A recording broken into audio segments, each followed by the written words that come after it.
Go to Don't want to sleep. fight. All right, go ahead. You dreaming, man. You talking in your dreams, Don't want to man. fight. Yo, we asked for that fight plenty of times, yo. Plenty of times. When? Plenty of times. What's plenty? When? Man, you already Hey, you know. fronting. You know what's You up. fronting now.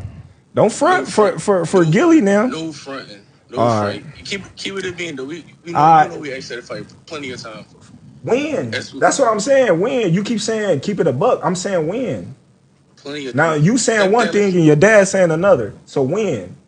What you mean? You saying one thing and your dad saying another thing. So what is what? We asked for that fight. I've been asking for that fight since 2018. What are you talking about? Since I was a baby.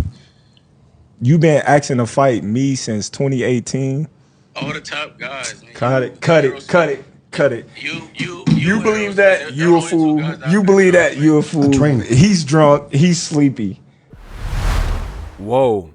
Jaron Boots Ennis finally responds to Terence Crawford and the interaction that they had on Gilly and Wallow's show, $1 million worth of game. I want to talk about Jaron Ennis's reaction and more in this video. Stay tuned. What up, Fight World? It's your boy Ego, and I'm back with some more boxing. Now, check out my initial video. I made a video when Terence Crawford first had the interaction with Jaron Ennis. Check that. It's on the channel. You guys need to subscribe so you don't miss a thing.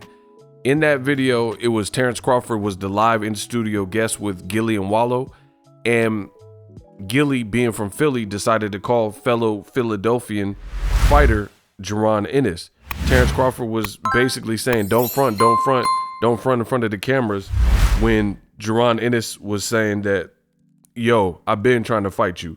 I tried to fight you for, I think he said since 2018. I've been calling you out, been trying to get that work, been trying to fight. And then Terence Crawford kind of like tried to G-check him and sun him in that particular clip. Like, don't front for the cameras, you drunk, you sleepy. He was saying stuff like that, antagonizing Jaron Ennis as if Jaron Ennis didn't really want to work with him and didn't really want to fight with him. All in all, it doesn't really matter because Terence Crawford has a fight and it's a title defense and he has to get past Errol Spence, which is a dangerous fight. But Jaron Ennis did respond to it, which is why I'm making this video. And somebody posted, it said T-Bud Crawford and Ennis go back and forth. Just for the record, Ennis didn't challenge for the IBF interim until after Bud passed him up for David Avanesian and was picked as an opponent. Fighter must think hardcore boxing fans forget the timeline or something. I can't blame Bud for avoiding him though. Ennis is a future pound for pound #1 once dudes start manning up to fight him. So this fan or whoever posted this is basically rejecting the notion that Boots gave up his spot in the rotation to fight him. And it said, don't be fooled. They all pop that ish on camera. In real life, they know exactly who to stay away from. 100. So he's basically co-signing it because he highlighted it with a circle. And then Jaron Ennis, what he posted, it says, his caption says, I keep trying to tell y'all, they don't want no smoke. I don't duck no smoke. I hand it out.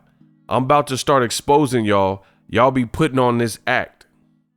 So your boy Ennis ain't feeling it. Jaron feels underappreciated and feels slighted by Terence Crawford trying to act like he hasn't been trying to call him out. I didn't really understand. I'm just being real. I didn't really understand the part he was saying. Crawford was saying that Virgil Ortiz gave up his spot and Boots Ennis gave up his spot. And to me, that sounds weird. And I don't know that that's accurate information. Like, so for example, Virgil Ortiz was ranked within the WBO. I think he was #1, or he was the highest rated person. And then you had a guy like Jaron Ennis who was rated right there. It was like they were like 1 and 2 or 1A, 1B, right? And Crawford's version of events was both of them just gave up their spot. But I don't think that's how it played out, because to suggest that is basically inferring that they were ducking or scared of you. And I know a lot of people want to run with that, but we got to be real. And on my channel, that's what I strive for, accuracy. Now, the thing with Virgil Ortiz is he's been scheduled to fight against Stanionis three, maybe 4 times right now. One time you had to have an emergency surgery. Stanionis pulled out of the fight. The first time he pulled out because he had to have an appendectomy. His like appendix was about to burst or whatever. So he had to have an emergency surgery.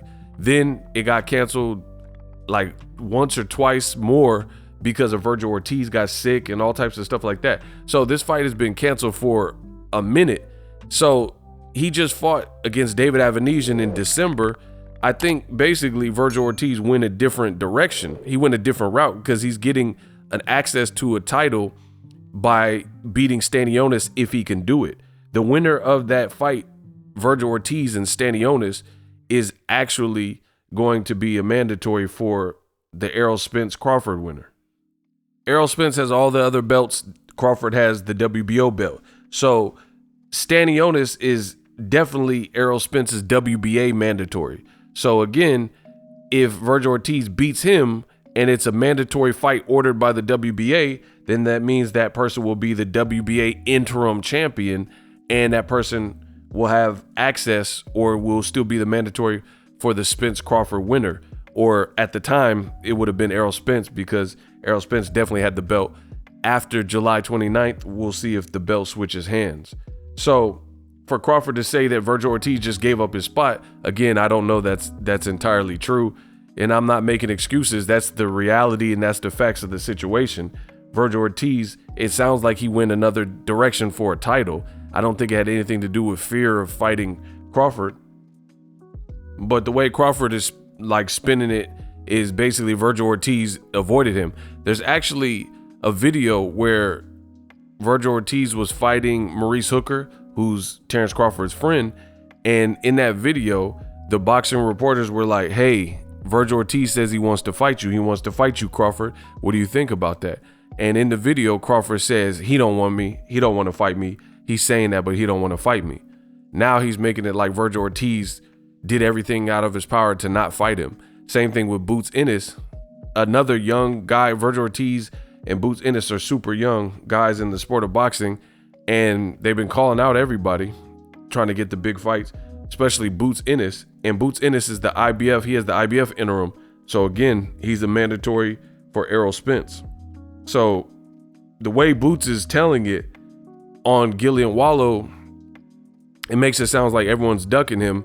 But at the end of the day, I don't think that's the case. They have opportunities and they're going a different sanctioning body route to pursue those opportunities because nothing manifested with the Crawford situation. And, you know, I don't know if Gillian Wallow know all those details to have set the record straight, but that's literally what's going on in the division. That's every mandatory spot that they have. I went over and things like that in this video. So Jaron Ennis, he's basically saying he's going to start exposing people that don't really want to fight him.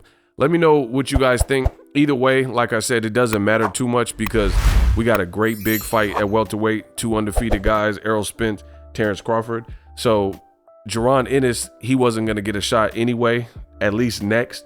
And there's a bilateral rematch clause, which will probably be triggered by the loser of Spence Crawford. So he's going to be out the picture for a minute, you know, till he can actually fight them, at least 2024, you know. So there's that. Virgil Ortiz has to fight Stanionis. It has been rescheduled. And then Jaron Ennis, he has to fight against Roman Villa. I made a video about that. Check that on the channel. Drop your thoughts in the comment section. Best in the business. I'm out.